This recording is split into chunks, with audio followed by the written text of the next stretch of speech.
Okay. On episode 4 of Courageously Confident and this series, we're talking about resiliency. And again, I have Eric with me, and he is sharing a really personal story of something he went through in his life. And I don't want to say too much because I want you to listen to him speak it raw and personal, but this is really going to push you to look at the tough times in your life and change the way you see them as a way to grow and become stronger. I can't wait for you to listen and dive into this episode.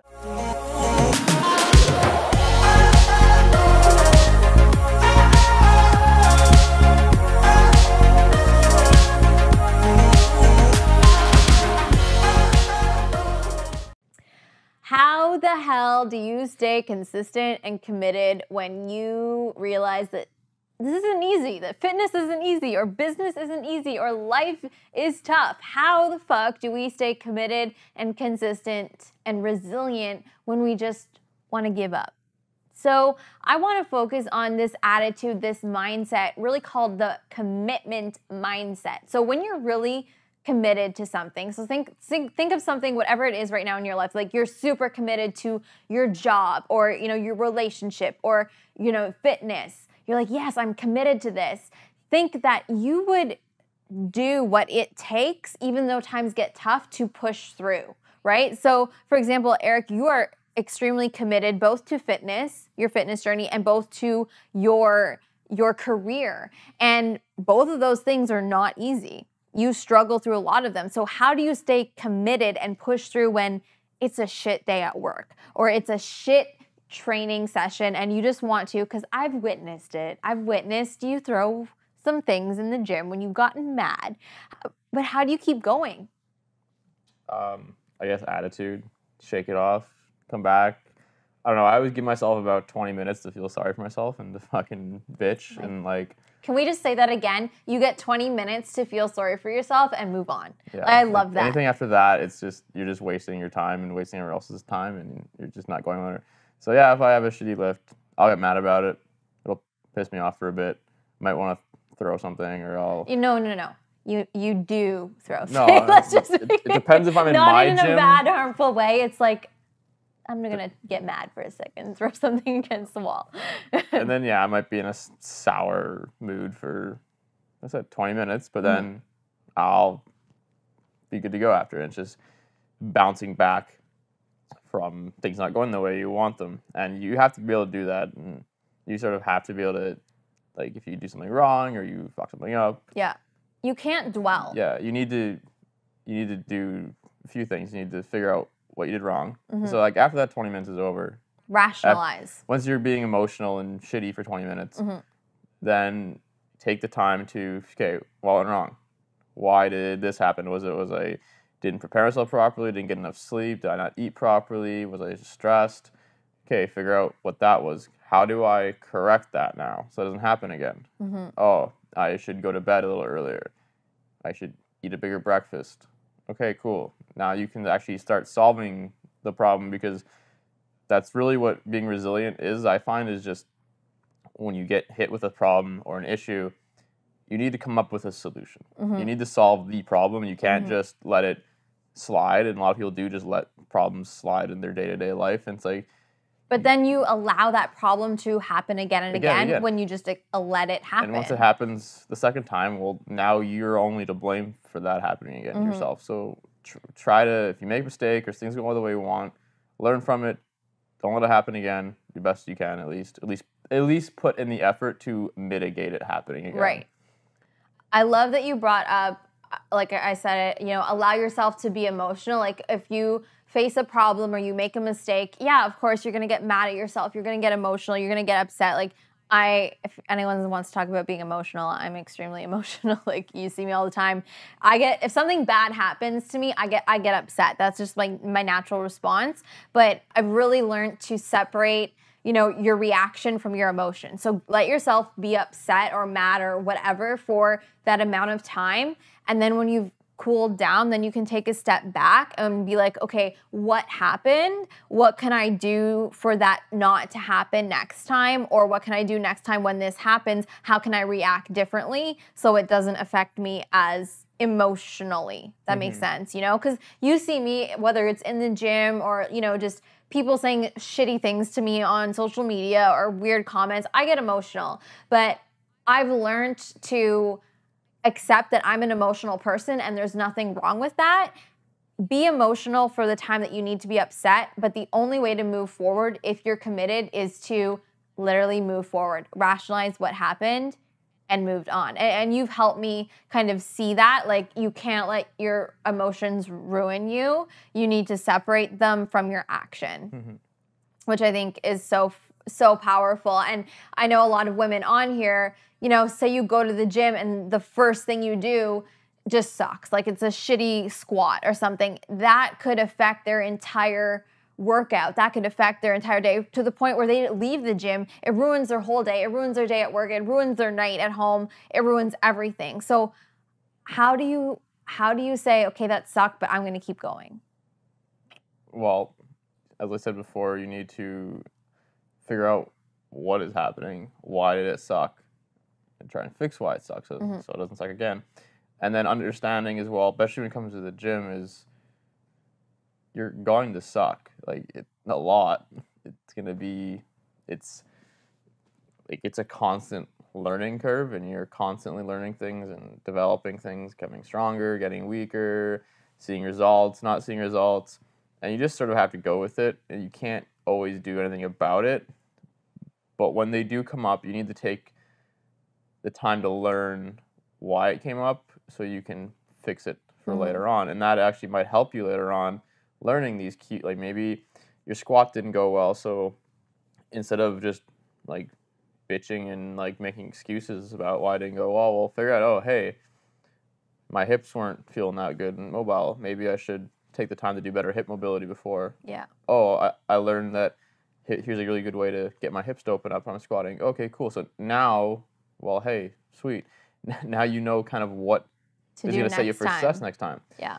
And then you just keep building on those things. So your failures and when things go wrong actually help you develop better habits, and they'll help you sort of figure out what to do instead. But that only happens if you solve the problems. Yeah. If you just let them continue on or you ignore them, they'll just keep coming back and you're not really going to learn anything from it. So anytime something goes wrong, doesn't go the way you want it, take the time to learn why, fix it the best you can, or mitigate from happening again, or at least learn how to deal with it better when it does happen.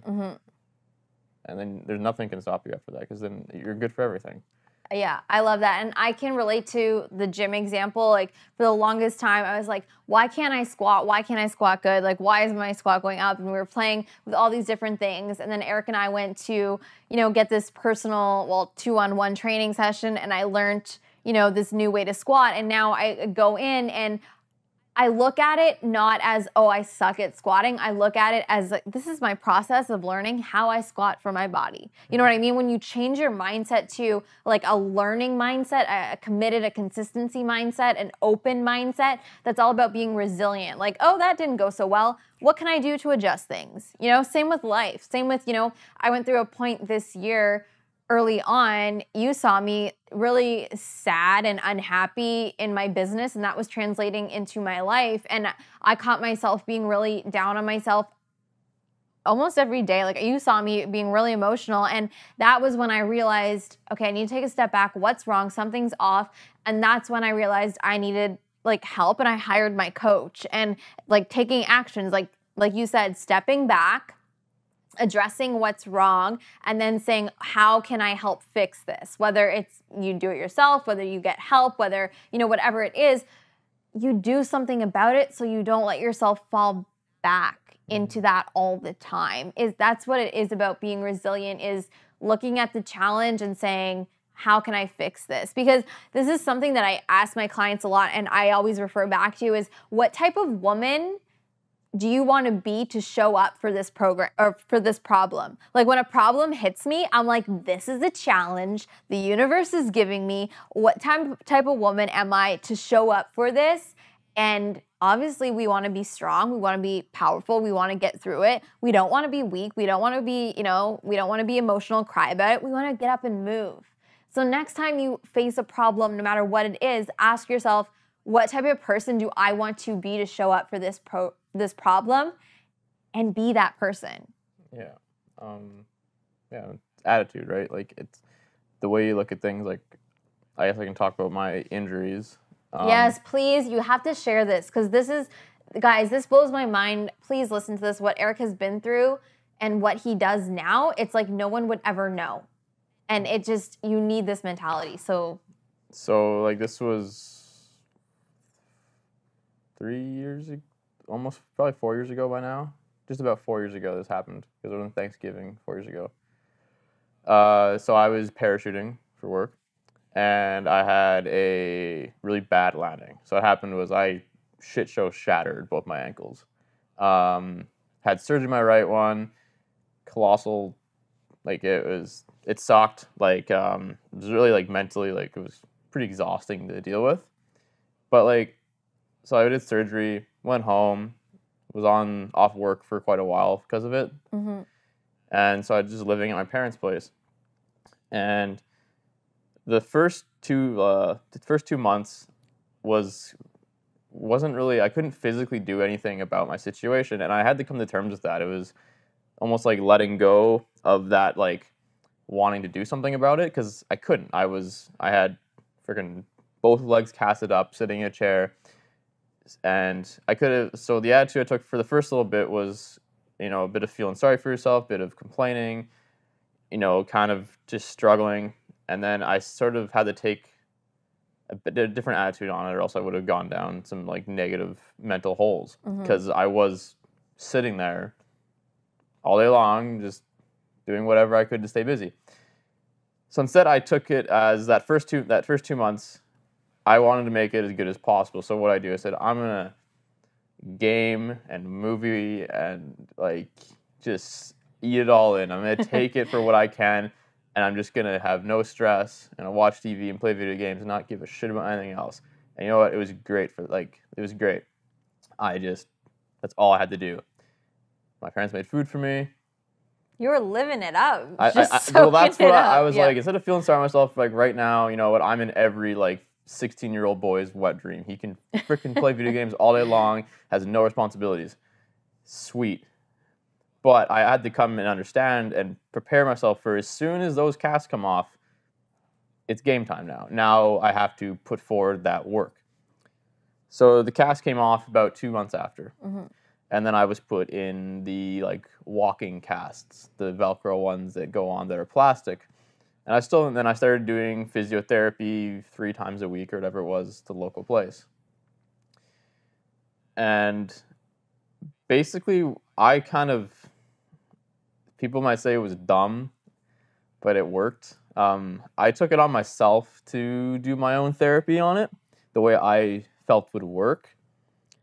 So as soon as I had the boot cast back from the hospital, they told me, you still got to keep them on all the time. No. They came off almost immediately when I was at home. And it was pretty much, first saving them off, I was trying to walk again. And it was really weird. And I'll never forget the feeling of like not knowing how to walk. That was trippy. Couldn't imagine if I had to do that for longer than 2 months of sitting down. And there was so much like muscle atrophy. And so everything was weak. It was hard to stand. So what I would do is I would walk around the house as much as I could. And you were told not to do this. Oh, yeah. I was told to keep the cast on and only do walking around with physiotherapy.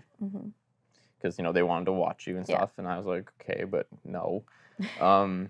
That's too slow for me. Sorry. Yeah. I knew I could handle more than that. And if I couldn't, then tough. Like, it was a risk I was willing to take, get better faster, or be safe about it. And you have to do your own risk assessments with your own life, right? It's your life. You need to work it out. Just because someone says something, you shouldn't do something, you got to take it for what it is. And if you want to reach a little further, then that's up to you. But then if things do go wrong, you have to own the own consequence on that. I wasn't going to blame anyone if I hurt myself again. That you made it worse, right? Yeah. So what I would do is I can thank my mother for this. Before every meal, she'd make me do a lap around the house, walking. It took me 20 minutes, but like she'd make me do that. So that helped a lot. So anyway, about a week, during that week, what I did is I said, you know what, like I can't really walk yet very well, but I want to get back in the gym. I need to get doing something. I can't sit around anymore. So what I did is I went out and got these sports braces. They're like lace up for like bad sprained ankles, and they were pretty hardcore. Like they locked your ankle in place. So I strapped those on as hard as I could, and then I would, get a ride to the gym, drop at the front door, and, waddle slowly into the gym, sit down, put some weight on the bench press, do a bench session, hit the machines, do some leg extensions, some hamstring, things that I didn't have to be standing for. And it was like, cool, I can now make some progress here. And then after about a month of that, I was squatting again and moving again. After a month of taking 20 minutes to walk around your house, you were squatting. Yeah. That's insane. That's incredible. So, and I did that because I just I needed to sort of prove to myself that I could get better. Mm-hmm. And I did, and it worked great. Physio was kind of hilarious because they were about a mile behind me. They're like, hey, we're going to start doing some body weight, like squat or like and you're like, I'm walk. already at home. And it's like I'm past you. I'm at the gym. Cool, man. Sure. So I would do it. And, it was really awkward one time, though. It was like almost near the end of me having to go back to work and me being back at it. Mm-hmm. And I was still supposed to be wearing the boot casts. Still supposed to be only out of them at physio. I actually ran into my physiotherapist at the gym. And it was really awkward. It was in the change room. And I was like, oh, what's up, man? He just started looking at me. He's like, how was that experience going to the gym with like your boot cast? Well, I didn't wear the boot cast at the gym. I had the ankle braces that were But still, just tucked you were under. at the gym being injured. Did you feel like out of place? Did you feel self-conscious? Did you feel like... I felt a little because I walked funny. Yeah. It was awkward to step and it hurt to walk Did people ever say things, whether good or bad, like, holy shit, man, good for you? Or like, no? You just walked in I kept it to myself. Yeah. I wore sweatpants. Yeah. And just gym shoes. And I just wore a hoodie, went in the gym, had music playing, crushed a workout, what I could do. Then I'd go home. And then that was it. I just love this because, so many people now would, whether it's broken ankles or it's whatever, I sprained my wrist or did thing, and be like, I can't go to the gym now for like a month, can't do anything. You had 2 broken ankles and you went to the gym and you worked upper body. Well, I did what I could. You did what you could, but most people would look at it and say, I can't do anything. Well, and that was a weird thing too. Well, not a weird thing, but it was like, I kind of felt like I didn't want it to be like, because I was pretty fresh in the military at the time. Mm-hmm. And I was like, this isn't like the end of my career. No. This isn't going to be a career ender for me. Because I still wanted to do like mountain ops, dive, other things. And so pretty much I had to do something. Like I just was determined, I guess, to actually continue on and get back on my feet. And then I didn't care what it took. It was... I'm still going to keep going. And by the time I got back to work and saw physio again at work, they were like, kind of like, what the fuck? Like, how long ago was this injury? I'm like, 3 months. And they're like, and I'm already looking at like running. And they're like, you should have been, you're a month, you're half a year ahead of what you should have been. The doctor told me it would be about a year before I was doing activities again. Yeah. Never mind what I was doing a few months after. And then what it ended up being was like, I was only on like a medical restriction for about 5 months was my total medical restriction. The total period that I was on any kind of work restrictions from the day I hit to the end, which they were thought was crazy. And then the reason was because I wanted to go on a course, and I couldn't go on the course because it was very physical demanding, and I still was on a medical restriction. So it said like no running, no carrying heavy weight, all that stuff like that. And I was like, well, I need to get off that. And the doctor said the only way I could get off it if I do the rehabilitation program, which I was already starting, but I just started it. Mm-hmm. Wasn't anywhere near finishing. It was like a 3 or 4 month program. Wow. And I was like, well, that's not going to fly with me. So I asked the guy who ran the program, I said, what do I got to do for you to sign me off And he's kind of like, you just started. You shouldn't be looking at finishing this program. I'm like, well, tough. I want to go on this course next week. How do I do this? He's like, to get cleared from us, you have to do one day, you have to run for an hour straight. The next day, you have to do an hour straight of ruck marching. And I was like, perfect, like, sign me up. So there I was. Did it. Oh, yeah. I did it. It hurt. It sucked. But, like, that was the way to get it done. Yeah. And there was no way around that. So that, like, how much, it just goes to show that this is so much mindset. You could have chose to listen to the physiotherapy. You could have chose to It's not even choosing to listen to them. Yeah. I could have walked away with a sweet claim. Yeah. I could have had forced OT. I could have had a lot of good not good. Sorry, that's the wrong word for it. I could have had a lot of sympathy. Yeah. I could have got a lot out of that sympathy. I could have been like, oh, poor me. I could have done nothing in my career again, like difficult wise or challenging wise. And if anyone ever asked me, oh, why didn't you try to become a combat diver? Oh, I broke my ankles jumping. So like, it could have been a nice excuse. Oh, why won't you try out for this or try out for that or do this thing? It's like, oh, I got this injury last year, 2 years ago, 3 years ago, and it still sucks. I had the golden ticket of excuses of why not to do damn near anything I didn't want to that was physically demanding, and I didn't use it at all. I still went on prelim that year, 6 whatever months after my injury, made it halfway, 3/4 through, whatever it was, the first day, my ankle was a piece of brick. It wouldn't even bend anymore. And I was like, yeah, this is now, made the tactical decision. I'm doing more harm than good. Yeah. It's day 1. This was day 5, fine. But like... Day 1. No. This is not going to fly. And it sucked. I was pretty upset about it. But like I said, I learned from what went wrong. I said I needed just more time to heal and more time to run, get on my feet. And I did it. And the year after that, showed up, made it through, still had injuries from that. And just like, you need to have a good attitude about it. And that's like the biggest thing I learned was the attitude when I was injured, was not feeling sorry for myself, trying to be positive about it every day. And you see it a lot with guys that like have good attitude when they're injured, is they stay positive about it. And they say, no, it's not going to stop me. It's not going to stop me. I don't care if like I got one leg. It's not going to stop me. Like you need to always, there's always something you can do. And if you try and say that you can't do something, well, you're probably lying to yourself, to be honest.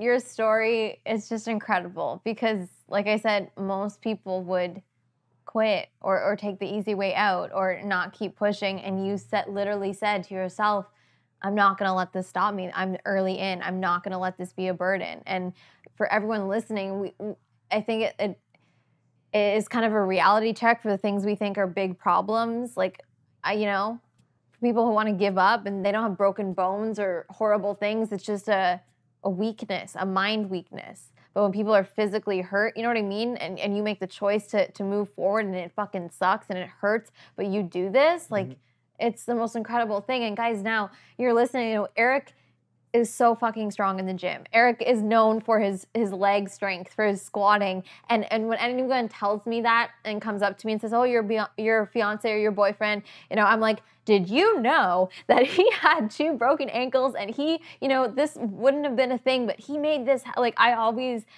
rave about it because of your attitude during it. And that's the prime example that I wanted to share on this talk about resiliency is moving. It wasn't even like the attitude, right? I wanted something good to come out of it. And that was the big thing, was like, and it did. I got very good at training my legs. I got very good at squatting because when I came off that injury, I had to reteach myself how my legs worked. And it was, no, like I'm going to come back from this way stronger than I was before I got injured. Now, whether that's the case, I don't know, but I had to, believe that and push for that and drive for that.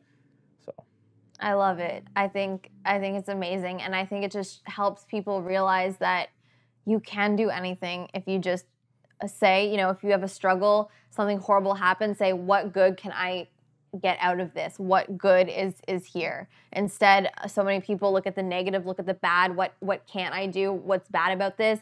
But when you change it and flip it to what can I learn? What can I do? How much stronger can I get from this experience? Everything changes, and that is how you become resilient. So, guys, this is a huge lesson today, is just, take a step back, look at your struggles, look at the things that happen, and take a step back and look at how you can become stronger and how you can learn from this and look back at it and say, yeah, I had 2 fucking broken ankles and I got through it, and here I am today rocking it. I've had more injuries since then. And yeah, like Eric's had more injuries since then, and it's built resiliency in you to move forward. They happen, and you just have to have a good attitude about it, and you have to understand that no matter the circumstance, you can find a white light or a positive thing to come out of it. Yes, always look for that white light, guys.